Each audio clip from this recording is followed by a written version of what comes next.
बाढ़ का माहौल है पंजाब में, है ना। और सब जगह डरे हुए हैं लोग क्योंकि बहुत ज़्यादा नुकसान भी हुआ है। लेकिन 2014 में एक बाढ़ आई थी जो आपने फेस की थी। क्या कुछ था, क्या मंजर था सर, उसके बारे में थोड़ा सा बताएं। दिसंबर 2014 में वहाँ पे कुछ दिन लगातार बारिश हुई। झेलम नदी जो कि श्रीनगर के बीच में से ही बहती है वो ओवरफ्लो हुई।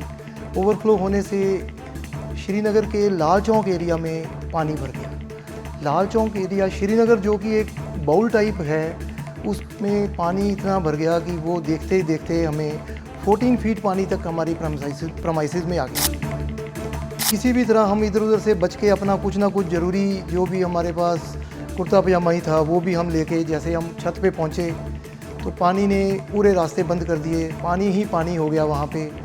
जिधर देखो, सेकंड फ्लोर से हम देख रहे थे, जिधर भी हम देखते थे पानी ही पानी दिखाई देता था। बहुत से लोग हम देख रहे थे कि वो घरों के छतों पे मतलब चीखें लगा रहे थे कि हमें बचाओ बचाओ, बट वहाँ पे ऐसा कुछ नहीं था। कोई पानी ही पानी था, निकलना ही मुश्किल था।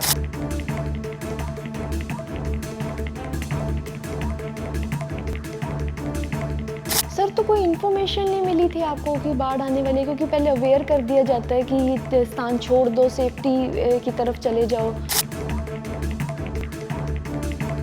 हमें थोड़ी उस लैंग्वेज प्रॉब्लम थी, लैंग्वेज में वो नहीं जानते थे, जिसके कारण हम नहीं समझ पाए कि उन्होंने क्या अनाउंसमेंट किया है।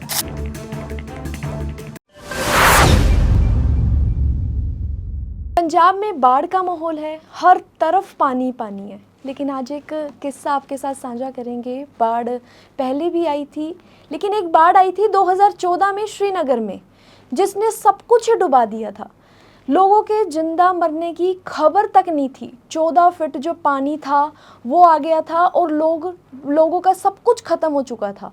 ले उस दौरान जो लोग वहाँ पर मौजूद थे, उन लोगों ने अपनी आंखों से क्या देखा, क्या कुछ उन्होंने फेस किया, कहाँ पर वो सुरक्षित रहे, परिवार का क्या माहौल था, ये सब जानकारी आपको देंगे। हमारे साथ मौजूद है बीएसएनएल के एजीएम मुकेश धीर जी, जिन्होंने अपनी आंखों के सामने सब कुछ देखा, सब कुछ सहा और 8 दिन वहाँ पर फंसे रहे, जिनके परिवार ने उम्मीदें खो चुकी थी।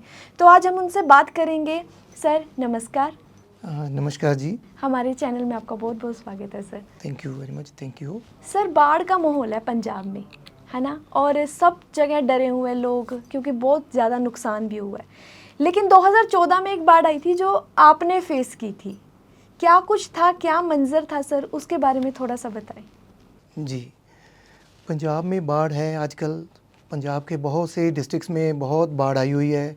ये हम रोज़ ही टीवी में, पेपर में रोज़ पढ़ रहे हैं। 2014 में मैं श्रीनगर में पोस्टेड था। मेरे पास लॉन्ग डिस्टेंस ट्रांसमिशन नेटवर्क का मेंटेनेंस था, टेलीकॉम का। उन दिनों में मेरी जॉब थी वहाँ पे, तो मैं वहाँ पे उस समय कार्यरत था। सितंबर 2014 में वहाँ पे कुछ दिन लगातार बारिश हुई। झेलम नदी जो कि श्रीनगर के बीच में से ही बहती है वो ओवरफ्लो हुई। ओवरफ्लो होने से श्रीनगर के लाल चौक एरिया में पानी भर गया। लाल चौक एरिया श्रीनगर जो कि एक बाउल टाइप है, उसमें पानी इतना भर गया कि वो देखते ही देखते हमें 14 फीट पानी तक हमारी प्रमाइसिस में आ गया। जो कि हम टेलीफोन एक्सचेंज में ही मतलब हमारे को रहने को जगह मिली हुई थी, उसकी सेकंड और थर्ड फ्लोर पे। पानी 1 घंटे के अंदर अंदर ही 14 फीट तक पहुंच गया। हमारे पास उस समय इतना भी नहीं था कि हम अपना कुछ सामान या कुछ ज़रूरी चीज़ें लेके भी हम छत पे जा सके। हम किसी भी तरह हम इधर उधर से बच के अपना कुछ ना कुछ ज़रूरी जो भी हमारे पास कुर्ता पजामा ही था वो भी हम लेके जैसे हम छत पे पहुँचे तो पानी ने पूरे रास्ते बंद कर दिए। पानी ही पानी हो गया वहाँ पे। जिधर देखो, सेकंड फ्लोर से हम देख रहे थे, जिधर भी हम देखते थे पानी ही पानी दिखाई देता था छत से। बहुत से लोग हम देख रहे थे कि वो घरों के छतों पे मतलब चीखें लगा रहे थे कि हमें बचाओ बचाओ, बट वहाँ पे ऐसा कुछ नहीं था। कोई पानी ही पानी था, निकलना ही मुश्किल था। उससे पहले उस रात को भी हमारे पास ही एक मस्जिद है, वहाँ पे भी अनाउंसमेंट्स हुई कि कुछ ख़तरा है। ऐसी कुछ अनाउंसमेंट हुई जो कि उन्होंने अपनी लैंग्वेज में बोला वहाँ पे, जो हमें समझ नहीं आई, तो हमने उसको थोड़ा सा नज़रअंदाज कर दिया। सर तो कोई इन्फॉर्मेशन नहीं मिली थी आपको कि बाढ़ आने वाली है? क्योंकि पहले अवेयर कर दिया जाता है कि ये स्थान छोड़ दो, सेफ्टी की तरफ चले जाओ, तो कुछ इन्फॉर्मेशन नहीं मिली थी आपको छोड़ने के लिए? नहीं, ऐसा लोकल एडमिनिस्ट्रेशन की तरफ से तो कोई हमें इन्फॉर्मेशन नहीं मिला था, बट समहाउ रात को कुछ पास में ही एक मस्जिद है, वहाँ पे अनाउंसमेंट हुई थी कि लोगों को उन्होंने मतलब बोला था, रिक्वेस्ट किया था कि आप शिफ्ट हो जाओ यहाँ से, पानी आ सकता है रात को बहुत। तो हमें थोड़ी उस लैंग्वेज प्रॉब्लम थी, लैंग्वेज में वो नहीं जानते थे, जिसके कारण हम नहीं समझ पाए कि उन्होंने क्या अनाउंसमेंट किया है। तो हम जब सुबह उठे तो धीरे धीरे थोड़ा थोड़ा पानी आना शुरू हो गया था हमारे प्रमाइसिस में। नीचे मतलब जो फ्लोर से पानी निकला धीरे धीरे 1 इंच 2 इंच, फिर उसके बाद तो आधे के घंटे में, दोपहर के समय आधे घंटे में पानी 14 फीट तक आ गया। अच्छा, जब एकदम से पानी आया 1 इंच 2 इंच, तब भी माइंड में नहीं आया कि अभी कुछ खतरा है, हमारे लिए कुछ होने वाला है? हाँ, थोड़ा थोड़ा ऐसी फीलिंग हुई कि पानी आ रहा है कुछ। पहले तो ऐसे लग रहा था कि जैसे चलो नॉर्मल है, पानी आ रहा है 1-2 इंच, कोई बात नहीं, पानी थोड़ा बहुत बारिश से आ जाता है। बट जब हमने थोड़ी देर बाद देखा, आधे घंटे बाद, तो एकदम पानी तो ऐसे तेज़ी से आना शुरू हो गया। फिर हमें समझ लग गई कि ये पानी एकदम कोई झेलम से ही आ रहा होगा। तो देखते ही देखते आधे घंटे में पानी 14 फीट तक पहुंच गया। तो किस तरह आपने अपनी जान बचाई? आपके साथ और भी लोग थे? हमारे पास, हमारे ही जो प्रेमाइसिस है उसमें एक सीआरपीएफ की बटालियन भी थी हमारे साथ, और हम सिविलियंस थे 8 लोग थे हम। वो सभी हम मतलब जल्दी जल्दी हम मतलब ऊपर वाली फ्लोर पे आ गए कि पानी ऊपर आ रहा है। तो हम देखते ही देखते पानी जब 14 फीट हो गया, तो हम उस समय तक तो हम सब पहुंच गए थे ऊपर। हमने जो कुछ ज़रूरी चीज़ें उठाने की कोशिश की वो हम ले गए थे। फिर उसके बाद तो एकदम पानी आ गया, सारे रास्ते ही बंद हो गए, हमारा नेटवर्क बंद हो गया, पावर फेलियर हो गई। जो एक्सचेंजेस चलाने के लिए बैटरी, पावर प्लांट, मतलब जनरेटर सेट होते हैं, वो सब बंद हो गए थे। भगदड़ मच गई होगी एकदम से? उस समय तो भगदड़ मच गई थी कि हम कैसे अपने आप को बचाएं या कैसे पहुँचें। हमारी कनेक्टिविटी ही बंद हो गई, मोबाइल नेटवर्क बंद हो गया, तो घर में भी कनेक्शन नहीं रहा। सभी सुरक्षित पहुंच गए थे ऊपर? या हम उस समय सुरक्षित पहुंच गए थे। ऐसा था जी, हम तो उस समय उसी बिल्डिंग में थे, हम इमीडिएट सुरक्षित जगह पे पहुंच गए। हमारे साथ कुछ सीआरपीएफ के लोग थे जिनकी पास में ये डिस्ट्रिक्ट कोर्ट्स हैं, वहाँ पे ड्यूटी थी। तो वो धीरे धीरे 2 घंटे बाद हमारे पास वहाँ पे पहुँचे।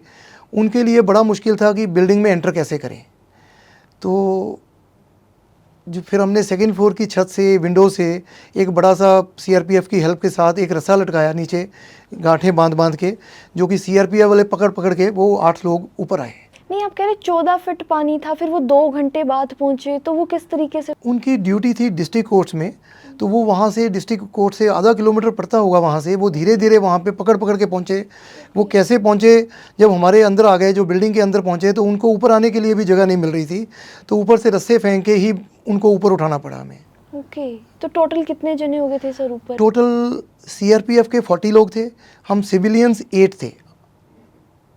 तो खाने पीने का कैसे था सर? कितने दिन फंसे रहे वहाँ पर? खाने पीने के लिए जी ऐसा, सीआरपीएफ के कुछ जवानों ने नीचे पानी में कूद के उनका जो ग्रेनरी थी, जो उनका स्टोर था, वहाँ से उन्होंने कुछ 20 केजी वाले बैग राइस के और दाल के वो उठा लाए थे उस समय जब पानी आ रहा था। तो वो ही हम वहाँ पे पूरी 8 रातें वहाँ पे रुके उसी उतने पानी में। तो वो दिन में खिचड़ी बनाते थे दोपहर के 12-1 बजे के बीच में, जो कि हमें रोज़ 1 बाउल खिचड़ी का ही खाने को मिलता था, साथ में 1 कप चाय। उन्होंने बोला था कि यही मिलेगा, इसमें ही रहना है। मतलब कितने दिन आप फंसे रहे वहाँ पे? हम वहाँ पे 7 नाइट्स वहीं पे स्टे किया हमने। 8वें दिन हम वहाँ से निकले, जबकि पानी का लेवल हमारे शोल्डर तक आ गया था धीरे धीरे। तो हम स्टिक लेके बाहर को निकले। अराउंड हम 1 किलोमीटर तक पानी में ही चले, फिर आगे जाके थोड़ा हायर एरिया आ गया, तो वहाँ पे हमने फिर थोड़ा रुके, रेस्ट किया। फिर आगे फिर वही ऐसा ही पानी वाला ही एरिया था, वहाँ पे हमें एनडीआरएफ की बोट्स मिली। वहाँ पे पहले तो उन्होंने हमें खाने को दिया, जैसे सत्तू होते हैं, नमकीन और हल्के चावल, साथ में एप्पल और पानी की बोतल, ये उन्होंने दी हमें। उससे हमें कुछ अच्छा लगा कि हमें कुछ खाने को मिल गया कि और भी अब हम एक दिन और ज़िंदा रह सकते हैं। बिल्कुल सर, 7 दिन आप बिल्कुल ही भूखे थे। एक खिचड़ी से तो कुछ भी नहीं होता, और इतने लोग और खिचड़ी खाने वाले। जैसे फ़ौज के हैं उनकी डाइट भी ज़्यादा होती है, क्योंकि उनको बहुत सी रिहर्सल्स करनी है, डेली ड्यूटी करनी है, हार्ड ड्यूटी करनी है, बट उनकी इंस्ट्रक्शंस यही थी कि आपने इसी में ही गुजारा करना है। उस मंजर में क्या कुछ याद आ रहा था सर? घर वालों से कैसे कनेक्शन था आपका? देखो, नेटवर्क तो कम्प्लीटली शट डाउन था, बंद हो गया था सब कुछ, कोई किसी नेटवर्क नहीं, कोई तरीका नहीं था बात करने का। घर में तो बहुत ऐसा था कि उनको तो कुछ पता ही नहीं था अब हम कहाँ पे हैं या हम किस हालत में होंगे, कैसे रह रहे होंगे। तो उन्होंने तो मतलब यही सोच लिया होगा सब कुछ बह गया पानी में। कुछ सोच लिया था जी, वो तो मतलब अब उन भगवान की पे भगवान के वो कैसे रह रहे थे अब ये तो मैं अब इस समय नहीं बता सकता, बट उनकी हालत बहुत ज़्यादा ही बुरी थी घर। बिल्कुल सर, परिवार की तो होती है। तो सर उस पानी में जब आप निकले तो सारे सेफ निकल गए, मतलब किसी को कोई प्रॉब्लम नहीं हुई? नहीं जी, कोई प्रॉब्लम नहीं हुई। पानी में डूब मतलब वहाँ पे जो लोग रह रहे थे वो सारा एरिया ही खाली हो चुका था, या कोई लोग डूबे या किसी की कोई आई खबर कि हाँ भी? नहीं, ऐसे पानी ही पानी था जी, सिर्फ पानी ही पानी था। कुछ लोगों के चिल्लाने की आवाज़ें आती थी रात को पानी में से? ओह, पानी में से, बट पता यही लगा था बाद में भी कि कैजुअलिटी कोई नहीं हुई। हम छत के ऊपर जाके देखते थे रोज़, पानी ही पानी था, तो धीरे धीरे पानी ज़मीन में समा रहा था या कैसे भी ड्रेन आउट हो रहा था। तो जब 7वें दिन पानी हमारे शोल्डर के नीचे आया तभी ही हमने सोचा बाहर निकलने का, कि यहाँ से निकलें, हो सकता है कहीं बिल्डिंग ही ना कोलैप्स कर जाए इतने दिन पानी में रहने से। नहीं 8 दिन आप रहे, कोई प्रशासन की तरफ से आपको कोई मदद नहीं मिली सर? प्रशासन की तरफ से मदद काफ़ी, जो रेजिडेंशियल एरिया था वहाँ पहुँची थी। जिस बिल्डिंग में हम रह रहे थे, टेलीफोन एक्सचेंज था वो, वहाँ पे हमारे पास एक 80 मीटर का ऊंचा मोबाइल टावर था। वो 240 फीट ऊंचा टावर, और हेलीकॉप्टर वहाँ पे नहीं पहुँच पा रहा था क्योंकि उनको था खतरा था कि उसके साथ टकरा ना जाए तो कुछ और भी कैजुअलिटी या कुछ और भी मिसहैप हो सकता था। तो उन्होंने ट्राई तो किया, हेलीकॉप्टर ने हमारे को कुछ मदद करने की कोशिश की, बट समहाउ वो नहीं कर पाए। क्या सोच रहे सर ये सारे जने आपस में एक दूसरे को कैसे हौसला देते होंगे? बहुत मुश्किल घड़ी। हम एक दूसरे को हौसला देते थे, मोटिवेट करते थे, कुछ झगड़ते थे उनके साथ, कहीं ये कोई इनमें से हम में से कोई भी कहीं ऐसा ना हो जाए कि वो डिप्रेशन में चला जाए, कोमा में चला जाए, क्योंकि हमारे पास उस समय मेडिसिन्स भी कोई नहीं थी। मेरे को वो दिन याद है, उनके पास सीआरपीएफ के पास वायरलेस सेट था जिससे वो थोड़ी सी उनकी आपस में कनेक्टिविटी थी, बट क्या है, चार्जिंग नहीं हो रही थी, मोबाइल चार्जिंग नहीं थी, उनके बैटरी की चार्जिंग नहीं थी। तो उनको इंस्ट्रक्शंस यही थी कि जो भी वायरलेस कम्युनिकेशन जब हो रही है, जो आपसे पूछा जाएगा उसका जवाब अपने येस और नो में देना है, आपने क्वेश्चन कोई नहीं पूछना। कि जितनी लिमिटेड, जितने कम टाइम में बैटरी हमने कंज्यूम करनी है, इसको बचाना है बैटरी को, कि ये पता नहीं कितने दिन चलेगा। तो हमारे एक साथी की थोड़ी तबीयत ख़राब हो गई थी उस दिन, तो वहाँ मैसेज गया कि वहाँ पे तबीयत ख़राब है। तो हमें याद है 5th डे एक बोट आई हमारे पास, उसमें 2 लोग थे, वो हमें क्रोसिन की 4 टेबलेट दे के गए। हम वहाँ पे 48 लोग थे, उनके लिए उन्होंने 4 टेबलेट दे दी कि जिसकी कंडीशन वर्स्ट हो जाए उसने खानी है, बाकी मत खाना। नहीं, बोट में लोग हैं, सिर्फ 4 टैबलेट दे के आपको चले गए? कोई आपको कोई खाने का, कोई पीने का, कोई बंदा हेल्प ही कर देता है किसी चीज़ की कि यहाँ इतने लोग फंसे हुए हैं? डूबा हुआ था जी, कोई ऐसा उनके पास था ही नहीं सामान कि वो कुछ और पहुंचा पाते हमारे पास। हमें तो सिर्फ यही था कि जान बच गई, ये मेडिसिन इतनी भी मिल गई, जिसकी हालत ज़्यादा ख़राब हो जाएगी वो खा लेगा, बाकी तो हल्का फुल्का बुखार है, खांसी है, वो ऐसे ही हमने रहना है। बहुत बुरा टाइम आपने देखा मतलब? हाँ, वो बहुत बुरा टाइम था। ऐसा था बीच बीच में हम थोड़ा सा जब देखते थे खाने को मिलता है, हमारे पास जैसे ऑफिस में कंप्यूटर सेट थे, उनके साथ यूपीएस लगे होते हैं, उस यूपीएस से हम 2 मिनट के लिए रात को टीवी भी चलाते थे। अच्छा, टीवी इसलिए चलाते थे कि नेशनल न्यूज़ में क्या आ रहा है, मतलब फ्लड की क्या सिचुएशन है। बाहर देखने में तो पानी पानी है, बट कोई हमारे को मदद करने के लिए कोई आ रहा है या गवर्नमेंट कुछ कर रही है, ये टीवी से ही पता चलता था हमें। हम पूरे लोग जो भी 40-48 लोग थे, एक कॉरिडोर में लाइन में बैठ जाते थे सारे। हमने सबको बोल रखा था कि 2 मिनट के लिए टीवी ऑन करेंगे कि इसकी भी बैटरी कहीं एग्जॉस्ट ना कर जाए, तो वो देखते थे हम टीवी। इरिटेशन और डर का लेवल कितना था सर वहाँ पे? ये डर तो बहुत था, और इरिटेशन? क्योंकि लाइट ही नहीं थी, रात को तो अंधेरा हो जाता था, पानी पानी है। तो हमारे पास एक टॉर्च थी जिसको हम थोड़ा सा इधर उधर देख लेते थे कि क्या हो रहा होगा यहाँ पे। तो सर कोई ऐसा मोमेंट उस समय पे जो आपके साथ आज भी आप जिसको याद करते हो, डर जाते हो? एक लाइटर, मतलब ऐसा है कि मैं आपको ऐसा बताता हूँ। उस दिन ऐसा हुआ थर्ड फोर्थ डे जो हमारे पास जो हमारे वाटर टैंक में पानी था वो ख़त्म हो गया था। तो पानी पीने के लिए नहीं था, खिचड़ी बनाने के लिए भी नहीं था। तो हमने अपने ऑफिस का टेबल टॉप उखाड़ के इसके नीचे 2 ड्रम बांधे। तो सीआरपीएफ के लोग थे, वो उसको बोट बना के एडजॉइनिंग बिल्डिंग में गए। उसकी जो ऊपर वाटर टैंक्स थे उसमें से 20 लीटर की जो उनके केन्स होते हैं उसमें भर के लाए। और वो एक मैं इंटरेस्टिंग उस समय लग रहा था कि ये हमने खुद ही एक बोट बनाई है बैठ के। अच्छा, उसी बोट में जाते उसी थे? बोट में जाते थे और पानी 20 लीटर पानी भर के ले आते थे हमारे पास। रूटीन की आप बात कर रहे हो, है ना? 8 दिन रहे, क्या क्या वो 8 दिन में आपका क्या रूटीन रहा? 8 दिन में रूटीन तो कुछ नहीं रहा जी, ऐसा कि हम वहाँ पे पानी ही पानी देखते थे। हम रोज़ सोचते थे कि एडमिनिस्ट्रेशन की तरफ से कोई बोट या कोई हेल्प आएगी, बट वो हमारे पास ऐसी चीज़ कोई नहीं पहुँची। हम यहाँ दूर से देख रहे थे तो कुछ बिल्डिंग्स के ऊपर हेलीकॉप्टर पैकेट्स, फूड पैकेट्स गिराते थे, वो उनको मिलते थे और वो हम वहाँ से दूर से ही देखते रहते थे, क्योंकि वो भी हमें भी मिले, हमें भी किसी तरीके पहुँच जाएं। बट हेलीकॉप्टर हमारी बिल्डिंग में नहीं आ सकता था, तो इसलिए हमें वो एड नहीं पहुँची। मतलब होप आप बिल्कुल ही छोड़ चुके थे सारे जने?